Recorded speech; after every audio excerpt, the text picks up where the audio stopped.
जय हिंद फ्रेंड्स। तो अब हमें ना तीनों पेजेस को रिवाइज करेंगे। हमने 3 पेज पढ़े, हालांकि लास्ट पेज में तो कुछ भी नहीं पढ़ा है ना। इससे पहले हमने 2 पेज पढ़े हैं, उनको अच्छे से रिवाइज कर लें। क्या पढ़ा तो हमने 2 पेज में, थोड़ा सा हाइड करें।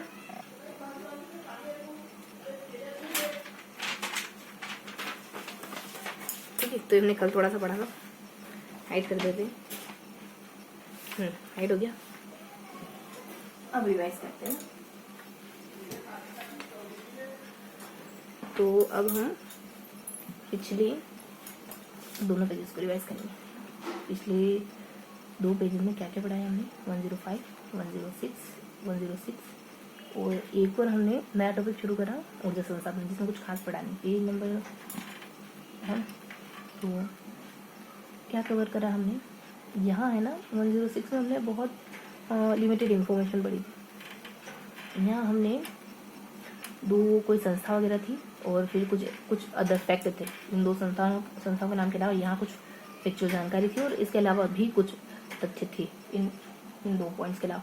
तो संस्था थी, एक तो अपने लास्ट में सोसाइटी आ रहा था, एक में डिजिटल इंडिया आ रहा था। एक 16 में चालू होती है, एक जो है वो 11 में चालू होती है। फिर हमारे यहाँ मतलब 55 प्रयोगशालाएँ थी पहले 2015 में, फिर वर्तमान में 113 हो गई थी, जिसमें से 12 चलती फिरती थी है ना। और जिसमें से एक नया कोई मिशन इंडिया अपने मोदी जी लेकर आते 14 फरवरी 15 को, जो अपने अप्रैल में लागू हो जाता है पूरे राजस्थान में। इसके 2 चरणों से दूसरे चरण में एक ब्लॉक, एक स्थान या एक ब्लॉक ऐसा करके कुछ एक प्रोग्राम आता है जो बेसिकली 2019-20 में आया। इसके अलावा 1956 का पूरा राजस्व अधिनियम है। इसके अलावा कुछ 11 करके कुछ है कि 11 भू राजस्व अधिकरण है अपने राजस्थान में, जिसके लिए ठीक है कि जब तब जीके है ना। और भी कुछ है कि 13 जिले ऐसे हैं जिसको अपने ना असर करके याद करते, जसर को असर करके याद करते है ना। कि 13 जिले 2013 के रिपोर्ट के अनुसार 5 जिले ऐसे जिनमें अपना ये विस्तार होता जा रहा है मौसम का। तो ये सब हमने पढ़ा था पेज नंबर 106 में है ना। यहाँ 2 फैक्ट पढ़े, कुछ बातें यहाँ पढ़ी और कुछ यहाँ पढ़ी। इसके अलावा हमने यहाँ पढ़ा था। इसके अलावा यहाँ हमने ना क्या पढ़ा था, देखो अपन मिट्टियाँ पढ़ रहे थे ना। तो इस वाले पेज में हमने और भी कुछ प्रकार लिखे थे मिट्टियों के। 4 इस तरफ थे और 4 इस तरफ थे।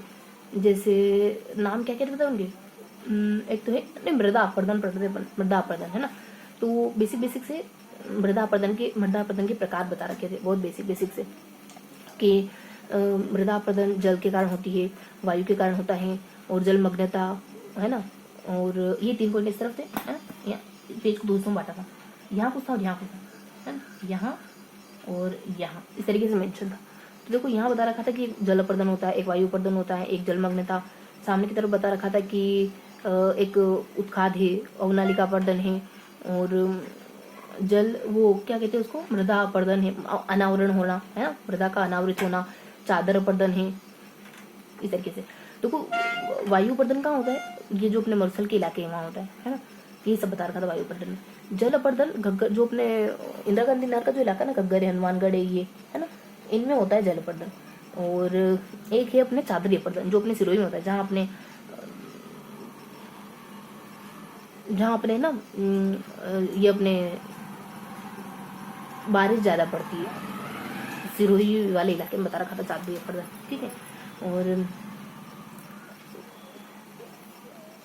देखो वायु अपरदन मरुस्थल में, जल अपरदन अरावली के आसपास, अरावली में बहुत ज्यादा बारिश होती है ना, उदयपुर है, राजसमंद है और यहाँ मतलब है ना, अरावली के आसपास वाले इलाके में ये अपने जल अपरदन, वायु अपरदन मरुस्थल में, अरावली के आसपास अपने जल अपरदन, और चादरी अपरदन अपने सिरोही में, क्योंकि वहाँ सबसे ज्यादा बारिश होती है माउंट आबू में। मतलब ये चादरी अपरदन भी अपने सबसे अरावली वाले इलाके में है ना।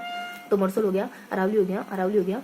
और फिर अपने ही जलमग्नता में अपने पड़ती भूमि, सबसे ज्यादा शुष्क भूमि और बंजर भूमि है ना, सबसे ज्यादा बंजर भूमि, पड़ती भूमि। और पड़ती देखो अपने राजसमंद में बंजर भूमि, पड़ती भूमि जोधपुर में, सबसे बेकार भूमि अपने जैसलमेर की। ठीक है, ऐसे कुछ फैक्ट थे सेम। और अगर मृदा है ना क्षारीय होती है, अम्लीय होती है ना, और अगर ज्यादा पानी की समस्या उत्पन्न हो जाए ना मृदा में, तो उसको ना जिप्सम से ठीक कर सकते हैं अपन। और अगर ज़्यादा अम्लीय वर्षा हो जाए ना तो इससे चूने से और इसे ठीक कर सकते हैं।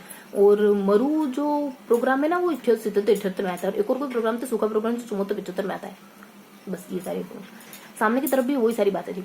उत्खाद भूमि है और बेहड़ है ना, सॉरी औद्यानिक आपदा है। उत्खाद औद्यानिक आपदा का मतलब क्या था कि बहुत ज़्यादा पानी बह जाता है तो मिट्टी कट जाती है, और ये समस्या अपने अलवर रतु धौलपुर करौली ऐसा कहा था हमने, लेकिन ऐसा है नहीं।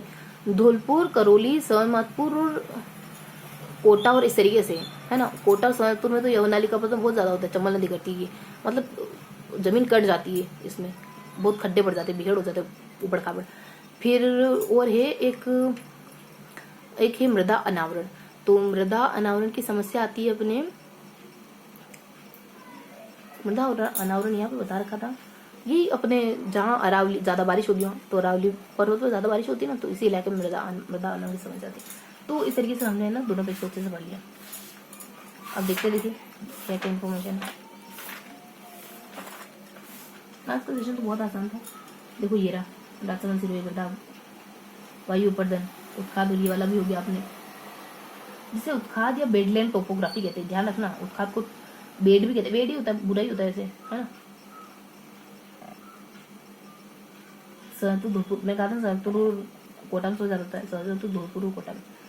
इसको लंबवत अपर्दन कहते हैं, है ना। सेकंड वाले को लंबवत कहते हैं, थर्ड वाले को क्षैतिज कहते हैं, ये ध्यान रख लोगे। कृषि भूमि गंगानगर में सबसे बंजर भूमि, जैसे मैंने पढ़ती भूमि जोधपुर में, व्यर्थ भूमि और बंजर भूमि अलग है ना राजसमंद में। और हाँ वो बोर्ड एक पॉइंट मिस रही आपने, बोर्ड का है। और इसके अलावा एक और मिस रही, देखो बोर्ड एक कोई भू संरक्षण तो अपने जयपुर से करना है, और एक बोर्ड जो है वो जोधपुर में मिट्टी का कोई प्रयोगशाला है, बोर्ड नहीं प्रयोगशाला। ऊपर बता रखा था कि ऊपर देखो थोड़ा मिस हो गया, वो यूँ है कि घग्गर में कौन सी मिट्टी होती है, घग्गर नदी की कौन सी मिट्टी है, और नीचे माही नदी की कौन सी मिट्टी, बीच में लूनी और बनास की कौन सी है। तो ऊपर नीचे कौन सी और बीच में कौन सी, देखो बीच में भूरी भूरी है, ऊपर नीचे थोड़ा सा कुछ मिस हो रहा है। लास्ट वाली में लाल है, ऊपर वाली क्या है भूरी है। तो तीनों में अपने भूरी ऐसे मटियार, दोमट, मटियार ऐसे करें। तो ये था पूरा सेगमेंट। कुछ भी ऐसा नहीं है जो विशेष रह जाता है, मतलब घास बच गया ऐसा कुछ भी नहीं है। कितना % भूमि व्यर्थ है ना। वायु जो है खेजड़े बबूल से रोक सकते हैं, वायु अपर्दन। जल अपर्दन गंगानगर पहले जल अपर्दन बता रखा।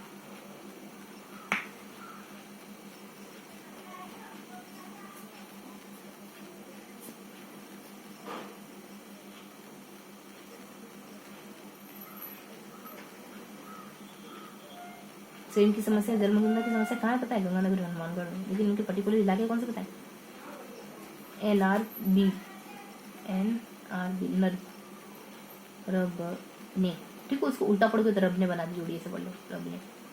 बस से भगवान दास, बस से बड़ा बोल रहा से रावत से 9 से 9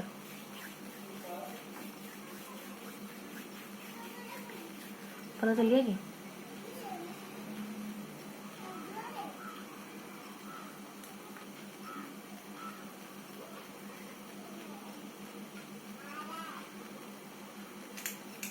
और गंगानगर के सूरतगढ़ में होता है। बस तो ये था आज का पूरा सेशन। मिलते हैं अगले सेशन में। पीछे वाला पेज देख लें, इसमें हल्का सा, इसमें तो सब कुछ सही बताया आपने।